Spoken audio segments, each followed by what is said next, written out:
All right, so we are going to move fast, and we're going to talk about what AI means for church, for pastoring, for preaching, all that kind of stuff. So we're going to cover a lot of ground, but here's the deal. This slide deck that I got here, I got a PDF of it. I'm going to dump it in the OCPN WhatsApp chat. So you don't have to take any notes, okay? You don't have to like hold your phone up and take pictures or whatever, you know. So just be free to be here and whatnot. Okay, we will do some Q&A in the end, but we're gonna move really, really fast. We got a lot of ground to cover. We good? Everybody ready to strap in? Okay, so my name is Michael Graham. I work for the Gospel Coalition. I work in the department there called the Keller Center for Cultural Apologetics. It's basically the R&D department, research and development department of the Gospel Coalition. So all we do is we try to think ahead. The big knock on evangelicals is we are always 5, 10, 15, 20 years behind on key conversations. So it's the job of the Keller Center to bring evangelicals up to speed on what do we need to be thinking about today and what do we need to be thinking about tomorrow and be up to speed on that stuff. Good?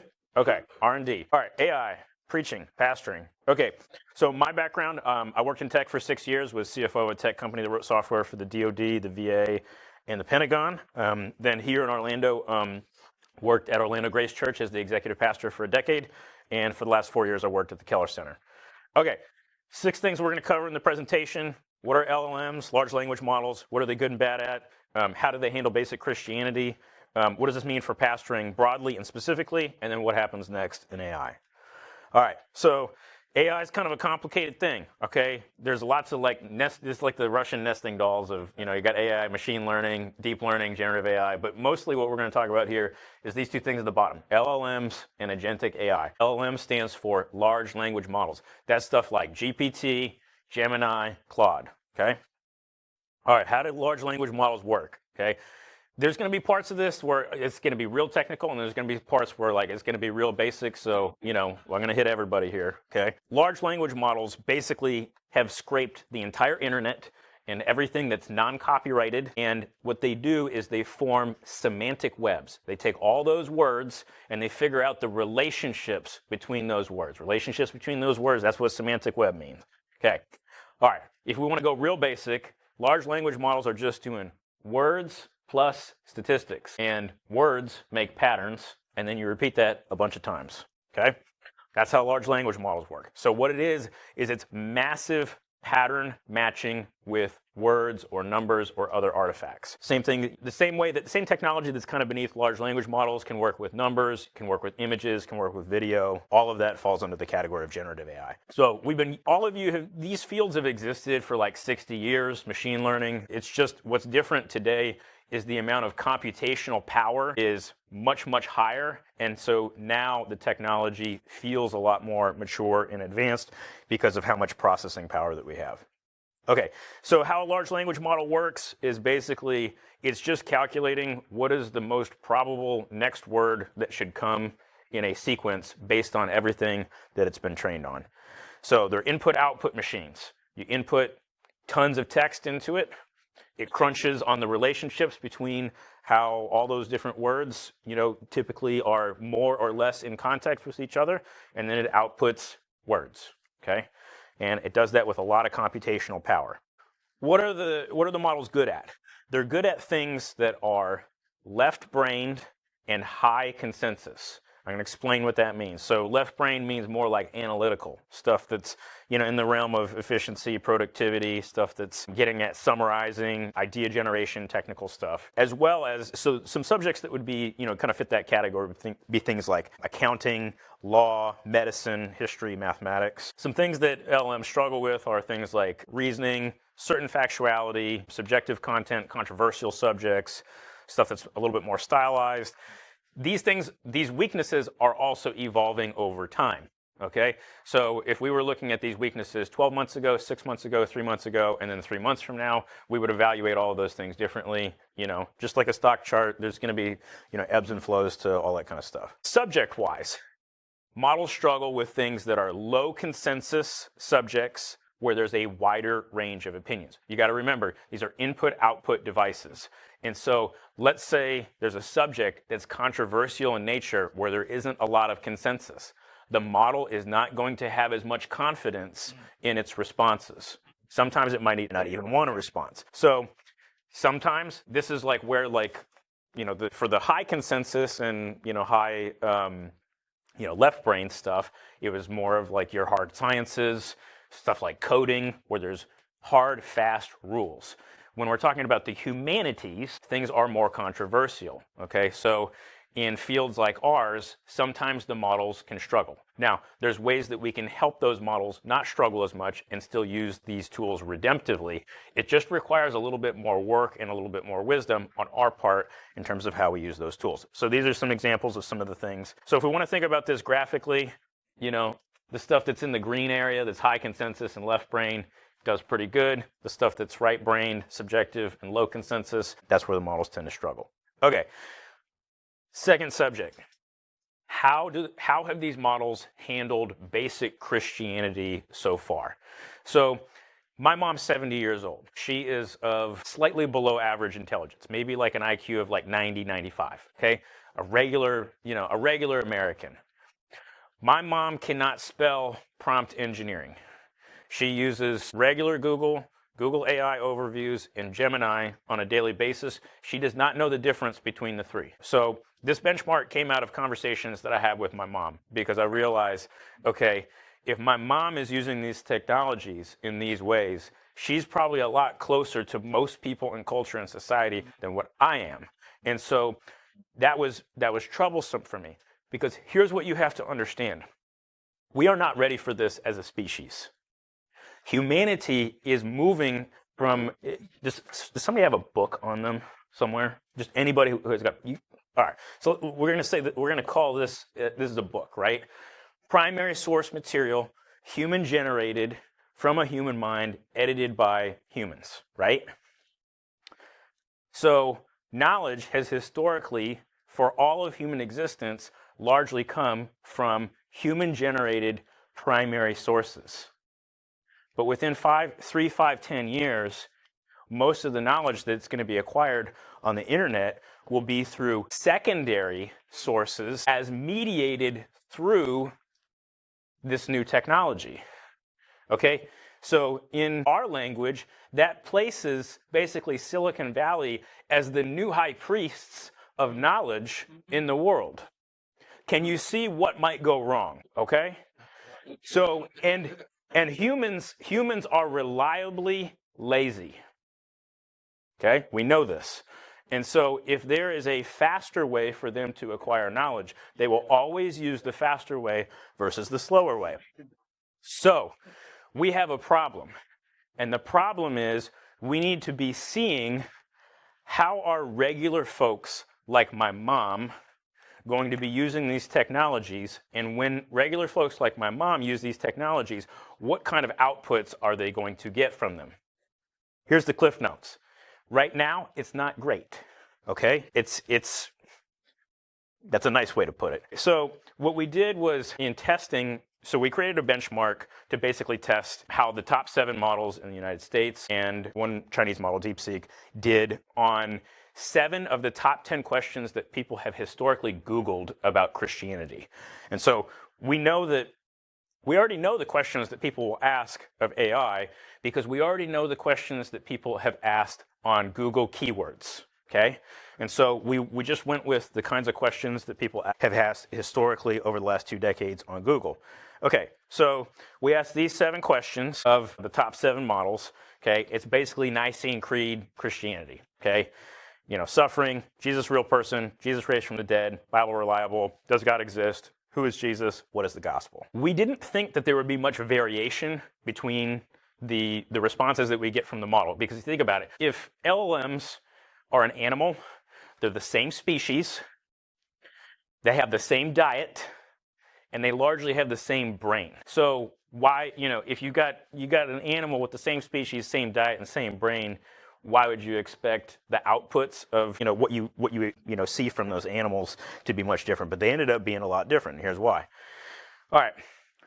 The Chinese model, DeepSeek R1, performed better than all of the Silicon Valley models. And that was really disturbing for us, because DeepSeek is actively censored by the Chinese Communist Party. So that's kind of embarrassing. Okay, so I've had a bunch of meetings with higher ups at, you name the Fortune 500 company. I've met with most of their higher ups. I've met with congressmen, senators, people in the White House to talk about this stuff. Okay, there are 3 reasons why there are big differences between certain platforms over others. This is a little technical, okay?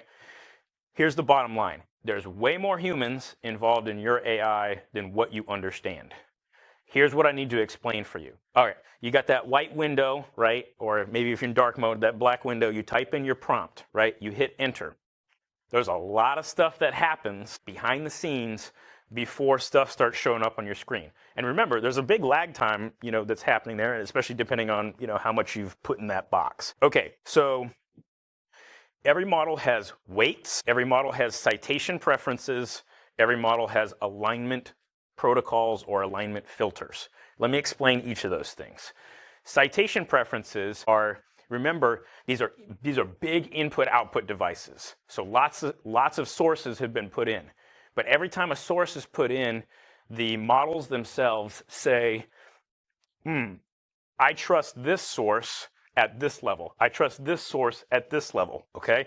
So every platform gives different weights to different things. So for example, a platform like Grok has a high priority, a high citation preference and alignment weight, model weight associated with Reddit and Twitter. Other platforms have, like Gemini and GPT, have a high value of a platform like Wikipedia. Well, when you start to think about some of the differences on what some of the stuff that they've been trained on and how those different ecosystems, what they look like, you can begin to understand why the outputs might be different because of the model weights and the citation preferences. So in addition to this, there's something called alignment filters.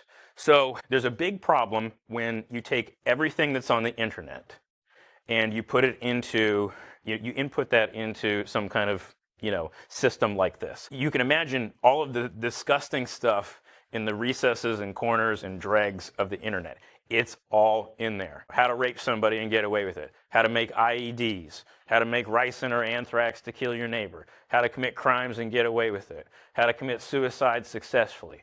Can you imagine if we just let all of that training and have there be no filters between you and the user, what kind of chaos that might create?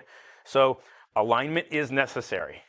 Now, I would have preferred if they have just not trained on all that stuff to begin with, but the problem is when GPT-3 launched in November of 2022, it opened Pandora's box. And Pandora's box will never be able to be shut again. GPT-3 was not ready for the world. The world was not ready for large language models. They should not have, these things should not, but, Altman's a weirdo, and that's a whole nother conversation. And anyway, so alignment protocols need to exist. These are filters that exist between you and the model so that the model does not give you problematic content. But there's typically like 12 to 15 of these filters that are going to happen between when you hit enter and any words show up on your screen. And then there are unintended consequences of when alignment filters are filtering out some of the stuff over here that's crap. Sometimes it's catching things that aren't crap over here. And a lot of times Christianity gets caught up in some of these alignment filters because it's in that red quadrant of lower consensus and right-brained. Okay, so here's what you have to understand about the alignment filters. There are only 4 of the 7 models that we looked at actually tell you how their alignment protocols work. So we reverse engineered all those alignment protocols. There's 36 different types of alignment protocols that exist on the 4 platforms that tell you what they do. Of those 32 different types of alignment filters, 32 of those are human generated. Here's what that means. And this is why I say there's a lot more humans in your AI than what you understand. Of those 32 out of 36 alignment filters on these foundational models, a human decided with everything in their experience and the values that they have and the ethics that they have, what you should and should not see based on those things. And you got to bear in mind that the Silicon Valley models are all coming out of one city in one region in one country in the entire world. And so, what could go, again, what could go wrong when you have such a high degree of concentration of, and particularly even within the United States, obviously a city like San Francisco has different values than a lot of other parts of the country. Okay, all right. We talked about this. If you want to read the whole report, it's free, christianbenchmark.ai. I'll send obviously the report to you all. Okay, what does this stuff mean for the church and what happens next? All right. We're going to talk broadly what this means for you guys as pastors. Then we're going to talk specifically about what this means for pastors. And then we're going to talk about preaching. And then I'll talk about what's next. And then we're going to open it for Q&A. Good? All right. Got to be able to be thinking about these things from a biblical, balanced, and nuanced understanding. From my perspective, it's important for us to not be radically accelerationist on AI and radically doomer on AI.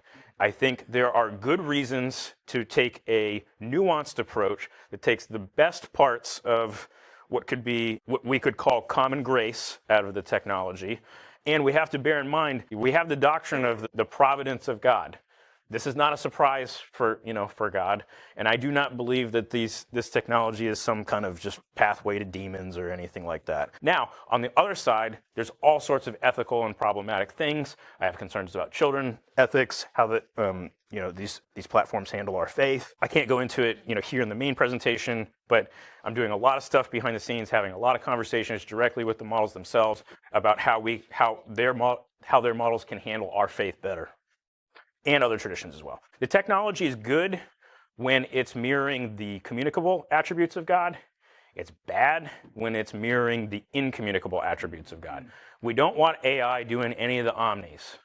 Okay? That's the simplest way to put it. When it's not doing the omnis, it's good. When it's doing the omnis, it's bad. Okay? So neither Luddite nor accelerationist already covered that. What we want out of technology is for it to maximize common grace and minimize individual and institutional depravity, and to encourage shalom in the four relationships that we have. The vertical relationship that we have with God, the internal relationship that we have with ourselves, the horizontal relationship that we have with others, and then the relationship that we have creation. So to the extent to which, how do we know when AI is doing well? Well, when it's encouraging shalom in those four relationships and maximizing common grace, and the opposite is also true. So all text should be judged on truth, goodness, and beauty. I don't need to belabor that point. Right now, there's a lot to be left desired on those things. I do think there's reasons for optimism, and there's definitely reasons for caution and concern as well. Okay, what do these things mean for pastoring specifically? So pastoring always requires virtue formation, and it also requires relational discipleship. So as people have more and more and more and more technology in their lives, and they're in front of screens more and more and more and more, embodied corporate worship and relational discipleship is just going up and up and up. Let me put it a different way also. Knowledge is now cheap. Wisdom is now expensive. Do you understand the difference? Okay? Getting facts and knowledge is fast and cheap, but getting wisdom is now really expensive. And here's the problem. AI can't give you wisdom. And you might argue with me and say, okay, Mike, it can approximate wisdom. I'll grant you that. But I would say that wisdom is by necessity embodied. Okay, so no model will ever be able to give us wisdom. Okay, and so you might say, well, yes, you're not being fair to the AI or whatever, and whatever. No, we can agree to disagree. Revealed truth is different than statistical probability. Statistical probability can affirm revealed truth, but those two things aren't one and the same. So don't confuse them. And everything you ever do on these things, you got to fact check. You want to lose your job? Don't fact check. All right. You have to think through what policies you are going to set in your church on this, particularly if any of you have other staff. Okay, we can talk about that. We're going to try to make some resources at the Gospel Coalition to help people think through that. You need to have thought through, when am I going to use this stuff and when am I not? We're going to get nitty gritty on that here, so bear with me, but you got to think through this stuff. And, I think it's always important to pray before you prompt. Okay, all right. You all also need to learn about prompt engineering. Okay. There's a difference between keyword search and semantic search, okay? You can't use these platforms like Google. Okay, you got to say stuff like, hey, I'm looking for some illustrations, that are, related to John chapter 4, woman at the well, particularly as it pertains to, shame dynamics or whatever. But make sure you make everything consistent with, like Reformed theology or these particular confessional standards, blah, blah, blah, blah. You got to learn prompt engineering, okay? You can't just ask stuff at face value. All right, this is important. Don't ever cut and paste from AI, okay? People who are younger than you, they know immediately. Okay, you want to lose your job or lose trust immediately with people who you're trying to pastor? Cut and paste from AI. Look, I don't even have to read the words that I see. When I see the spacing, the particular fonts, the bolding patterns, the dashes, the bullet points or whatever, I know immediately, like when something is like that. So if you want to lose trust immediately with people who, like, you're in the trust business, okay? So if you want to like destroy relational capital, cut and paste from AI and whatnot, but it's your job. Yeah. Yeah, you can do that, but don't ever. And from my vantage point, anytime you use artificial intelligence for something, you need to tell people, I used AI to do these parts of this. This is why I did that, and this is why I thought it was valuable. Now, it's a little different in sermons, we'll get to that in a second, but particularly when you're dealing with your staff though. Okay. For those of you who have staff, you can't assume that they know any of this stuff. You can't assume that they're aware of best practices. You have to set the culture of that, and this stuff has to be written. It's got to be in your staff handbook. Is SEO and GEO or AIO. So GEO is generative engine optimization. AIO is artificial intelligence optimization. Increasingly, people are going to go to GPT, Gemini, and Claude to find you as opposed to Google. So the best practices for SEO and the best practices for AIO, GEO are different. You're going to have to learn something about that. So I'm just bringing that up to you now. So we talked about large language models already. Agentic AI will make large language models seem like child's play. So agentic AI is when you have basically like almost like an employee of yours. You tell it what you want it to do, what kind of tasks. If you've done like Claude Cowork and all that kind of stuff, that's like agentic AI. So, hey, go make me this spreadsheet, digest, all of this, build me a report on, the demographic shifts of, my zip code or these 4 zip codes, that's agentic AI. Agentic AI presents a lot of opportunities for particularly church planters. There are a lot of things you should not use AI for. There are a lot of things church planters should use AI for. We're going to cover some of that here. And what I'm going to do right now is I'm going to pass around this sheet. And if you could just move it from table to table. I'm working with some of the best guys in tech here in Central Florida. We are putting together, basically, we're going to build you guys some tools for free. And we want to basically use you guys as a petri dish of what are the biggest things that you're trying to solve, the biggest nuts that you're trying to crack, the things that you don't have money to staff for that just need to be done, or the things that you just suck at and you need like, hey, can I get an agent to do this stuff for me? That kind of thing. If you are interested in that at all, in kind of figuring out like, how do we use agentic AI in like the local church environment to outsource things that should be outsourced, just put your name on here, and we're going to do a couple workshops. Those workshops will first surface what the problem areas that you guys have, and then we're going to build custom solutions, and then we're going to give that stuff to you at no expense. So if you have any interest in that, just put your name, email, and cell phone on there. And that page gonna be full. Doc. Yeah. All right. So there's going to be rising unemployment, and this unemployment is going to be unlike anything you've seen before. And it's going to be the middle class and upper middle class folks. Okay? This is going to hit your bottom line. I think that unemployment will go from about 4.5% to maybe 7% in the country. That's a lot lower than other people's projections, but an increase in, if you think about the number of people in the country who are unemployed, and you multiply that, 66% more unemployed people, and it's middle and upper middle class folks, that's going to have an impact. So I do think when you're putting together some of your budgets, I don't think that unemployment is going to hit hard until 27, 28, and 29. But if you're in a tech-heavy part of the city with a lot of programmers or people that do a lot of stuff in that kind of field, you might start to hit this a little bit sooner.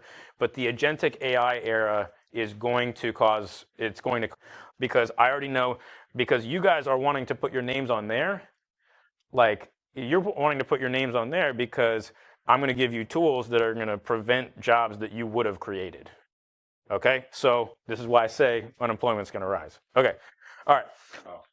People will need more generalist skills. So people in your congregation. So if you think about your whole life, my whole life, it was like, who are the people that were like at the top of society? They were all specialists, doctors, lawyers, accountants, these kinds of things, right? So, but now in the era of AI, specialists are in trouble. And the people who are going to be most valuable moving forward are generalists. So a lot of the people who are in your church who are specialists in a given field, they're going to need to be reskilled, and they're going to need to acquire a broader base of skills. So it's good for you to start helping your people think about this now, and people are going to be in trouble if they ignore some of this, getting up to speed on some of this technology. Okay. Don't ever use AI if you're doing prep for something that's relational or counseling, okay? This is the difference between wisdom and knowledge. Don't ever go to AI for wisdom, okay? You have each other, okay? If you need help going into a meeting that you're trying to think about, don't go to AI. You pick up the phone or you phone a friend, okay? So don't do that for this, okay? I don't want you using AI for relational stuff. I don't want you using it for parenting. I don't want you to use it in your marriage. I don't want to use it in your counseling office. If I'm on your elder board, you start doing that stuff, we're going to have a conversation and it's not going to be good. Okay. All right. Don't ever let AI write congregation-facing communications. This is a subset of point 8. People know. They know you and they know your voice. AI is like this averaged out thing. They know when something's coming from you and your voice and when it's not. Okay? So don't mortgage their trust by doing congregation-facing communications written by AI, please. Here's a positive case. How many of you know about Kaleo AI? Okay. All right, so imagine you're at church and you have people in your church that speak more than one language. How many of you have more than one language in your congregation? Half the room. What if, imagine you're picturing somebody in the congregation where the primary language where corporate worship is happening and the preaching is happening is not their mother tongue. Imagine that person now can put in an earbud or AirPod or whatever, and they can hear with less than 1 second lag everything that's happening in music and everything that's happening in your sermon in their language. And that you can do all of this for under $50 a month, okay? So if you don't know about Kaleo AI, with Kaleo, this is a great, great, great use of artificial intelligence, with Kaleo.ai. I'm very good friends with the founder of this. It's a one-man shop. What he does is awesome. You can tell Adrian I said hi. Okay, it's good for us to be using agentic systems like Claude Cowork for things in the ministry of order. So this is stuff like finances, anything that's a process, assimilation, scheduling, subcontractors, building dashboards to keep track of, various things that you want to keep track of. CRMs, that's a customer relation, keeping track of stuff that's your databases. Building reports for, your elders, goal setting, goal tracking, all that kind of stuff. These are great uses of stuff like Claude Cowork. And look, I'm going to tell you right now, Claude is 9 to 10 months ahead of Gemini and GPT, and they're about 12 months ahead of China. So if you're looking for a particular platform that you want to learn more than the others, Anthropic's Claude is ahead. All right, this is this is the thing that they're passing around that thing for. So, put your stuff on there if you want to participate in that and you want us to build you some free resources for your church. Okay. This is what you guys want to talk about. I know you want to talk about this. Okay. What should I and should I not do with respect to preaching? Okay. Number 1, don't ever let AI write your sermons in part or in whole or your prayers. As a general rule, you should not be using AI in a way that ever is congregation facing. okay? This is at most research tools for you, okay? Your people did not hire you to be your pastor so that you can put prompts into a device. They want to hear from you. They want Carlos's experience. They want everything that Carlos has been in his life, okay? Preaching is not just content. It's content through personality. AI has no personality. It has no embodiment. It has no experiences. It has no eyes, no ears. Everything that all the stuff that in Isaiah, the idol has, doesn't have this, and this. Same thing. Okay? They want Carlos's experiences. They want Carlos's wisdom. So we do not use AI in this way, and we definitely never copy and paste anything that's there. If there are ideas and research and things that come from that, you can learn from those things, you can glean from those things, but everything that you communicate to your church body needs to come through your voice, your personality, and your experiences. If you do not do this, people will know, especially people who spend more time on this technology than what you do, okay? And you will lose trust, and it will not be good, and it's not persuasive, okay? Do you want to persuade the people, who are your hearers, with God's word? If you want to be persuasive, you must speak in your own voice with your own words. Same with prayers. I get it. Look, I know all y'all are busy, okay? But what is pastoring if we don't do this part of the work? You mortgage this, you mortgage everything, okay? Now, I do think that there are ways that you can, and maybe even should, use some of this technology to help expedite certain pieces of it, but there needs to be tremendous wisdom applied to that. There are also going to be some of you in here where certain ones of you are going to be okay with certain things, others of you are not. I would encourage you on those gray areas, give each other grace in the spirit of, Christian charity for some of you to be in slightly different places than each other on these things. That's fine. We're not fundamentalists on these things. Everything that I've kind of made as a red line, I think should be a red line for, for everybody everywhere. But I do have room that some of you are going to be a little bit more comfortable with some certain things than others. Okay. We've already talked about this. Use AI for knowledge, but not for wisdom. And when you use it for knowledge, you got to fact check. Okay. All right. Let me talk about, there's two different kinds of work. Okay. There's toil and then there's labor. So if we go back to Genesis and Genesis 1-3, we have work that there's a kind of work that is just from the fall. And that's what we call toil. And then there's work that we have that is part of the creation or cultural mandate. And that's labor. And so it is good for us, I think in most, maybe all circumstances, when it comes to toil, good. Use AI for toil. Anything that's beating back the fall and as a result of the curse, use it for that.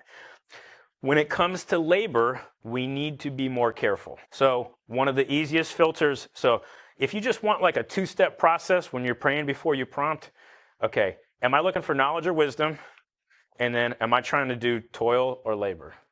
If I'm looking just for knowledge and it's for toil, it's an easy yes.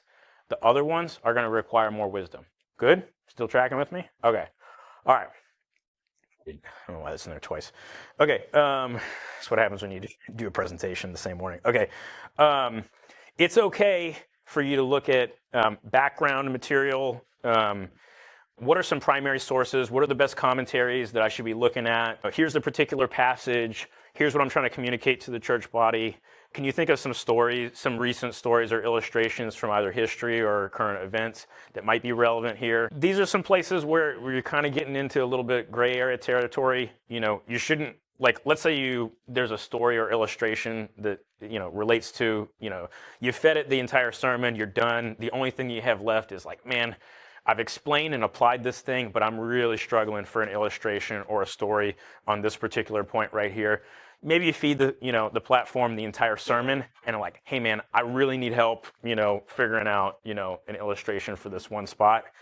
That might be a place where where it might be okay to use, but you can't just copy and paste it. Whatever the story or illustration is, it's got to be from your voice, and you got to fact check it too. All right. Here's what happens next with respect to AI. So the early agentic era is basically now. So Claude Cowork is the first platform that's really somewhat mature after the OpenClaw early era. I think GPT and Gemini will probably roll out stuff in the 6, 9, 12 month range. They're competitors to that. The agentic era will mature next year. What agents will be able to do will be increasingly impressive. So if you think Claude Cowork is impressive now, just wait till Mythos or other models are out there. There'll be a tipping point where search that happens inside AI will surpass that of Google, probably in 2028. There could be a place where the amount of energy required to process a token drops to a place where the AI might be able to be native on your phone and not having to access the cloud. This is what's known as inference. So maybe in 2029, AI starts to move like offline, and even you might be able to have AI with no internet. I don't think OpenAI survives by 2030. They're not very well run financially. I used to be in finance, so I wouldn't. If you're trying to rely on a particular look, if you're like primary platforms, GPT, I know you know nothing about AI. Okay, I know you're probably a boomer, and I know you know nothing about AI. I will say GPT's new codex, if you're a programmer, isn't bad, but just about everything else is worse than Claude or Gemini. And then, okay, one day you're going to wake up in 2030, 2029, 2032 or so, and quantum computing will have made some kind of quantum leap forward. All encryption will be over. Okay, so everything that secures every end-to-end encrypted thing on here, everything that secures financial transactions, everything, it's all done. It's all done. The entire technology that undergirds crypto is done. Every hash will be worthless. So if you think the AI era is going to be lit, the quantum era is going to be interesting. I will say this though, with AI, there's big differences between AI and quantum, and everybody will have access to AI. Not only like governments and really, really large research institutions will have access to quantum, but maybe they'll solve some of that stuff. Anyways, I'm just saying, like, if you think AI is going to be disruptive, there's whole other technologies that are going to probably be pretty disruptive as well. Okay, what's the Gospel Coalition? We're going to do another benchmark. We got a podcast from Chris Watkin from Australia. He's awesome. We got a whole book. It's a high altitude theology of AI. All this stuff is going to publish in the fall. We have a cohort on AI. And okay, I think I've solved how to get good theology and good ethics out of the existing foundational models. So I'll be publishing on this we have to test it first, but basically there's this stuff called markdown files, and markdown files are basically like an instruction manual that you can kind of upload in the back end of these models and basically say, hey, everything that you put out of here from here on out, I want it to be consistent with the TGC Foundation documents and the New City Catechism. Boom. Now automatically every answer that you get out of that platform from here on out. So we'll make a like tgc.org/AI or something like that, and we'll have like a 60-second video on how to do it, and like, here, just download this file, and here's where you put it in Claude, here's where you put it in Gemini, here's where you put it in GPT. So we're going to make all these models that give you crappy answers now. We're going to fix that for you in like 60 seconds. So you can pass that information on to the people in your church so they get better answers on stuff like that. You don't need to pay money for like Christian AI or subscriptions for all that stuff. We're going to fix all that stuff for you for free. I'd love to stay in touch with you beyond just, the thing. So I encourage you to go to thekellercenter.org right here and see the spot right here where it says email. We send out one email a week. So if you want to know what's the Keller Center working on from like an R&D standpoint, we'll send you the best article and the best resources that we're doing. Just about everything that we put out is free except for our cohorts. And we also have like a pay what you can afford stuff with cohorts. So if you ever want to do one of our cohorts and you got no money, we'll comp you. That's my presentation. I'll open it for Q&A.